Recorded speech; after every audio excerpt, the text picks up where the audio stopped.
Hello every one.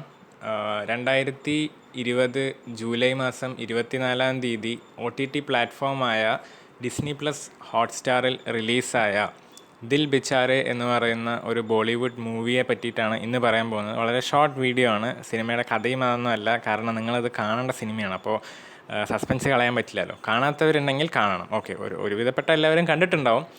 അപ്പോൾ ആ സിനിമയുടെ റിവ്യൂ ഇന്ന് തന്നെ പറയാൻ കാരണം വേറൊരു കാരണം കൂടി ഉണ്ട്. അത് വീഡിയോയുടെ അവസാനം പറയാം.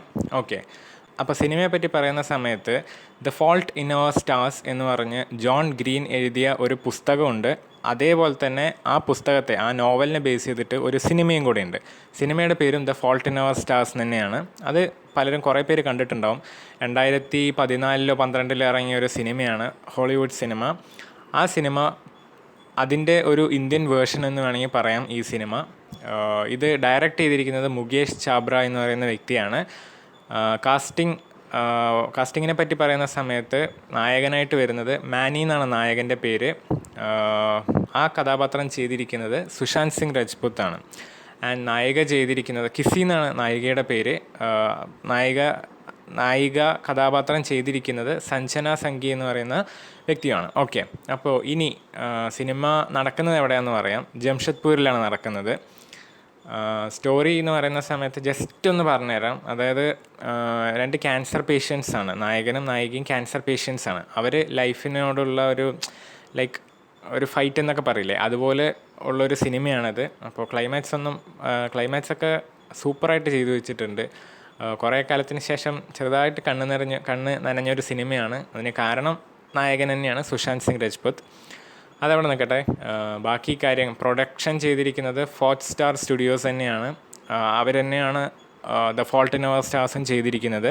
അപ്പോൾ ഇനി സിനിമയുടെ മെസ്സേജ് എന്താണ് എന്ന് പറയുകയാണെങ്കിൽ, സിനിമ ആദ്യമേ അല്ലെങ്കിൽ മുഴുവൻ കാണുന്ന സമയത്ത് നമുക്ക് മനസ്സിലാവുന്നത്, സിനിമ പറയുന്ന മെസ്സേജ് എന്ന് വെച്ച് കഴിഞ്ഞാൽ positivity, find positivity on everything, അങ്ങനെയുള്ളൊരു മെസ്സേജ് തരുന്നതായിട്ട് എനിക്ക് തോന്നിയിട്ടുണ്ട്. കാരണം സിനിമയുടെ ഒരു അവസാനത്തിന് തൊട്ട് മുന്നുള്ള സീനിലാണെന്ന് തോന്നുന്നു, അങ്ങനെയുള്ളൊരു രംഗമൊക്കെയാണ് കാണിക്കുന്നത്. സോ അത് കാണുന്ന സമയത്ത് മനസ്സിലാവും ആ ഒരു പോസിറ്റിവിറ്റി എന്നുള്ളത്.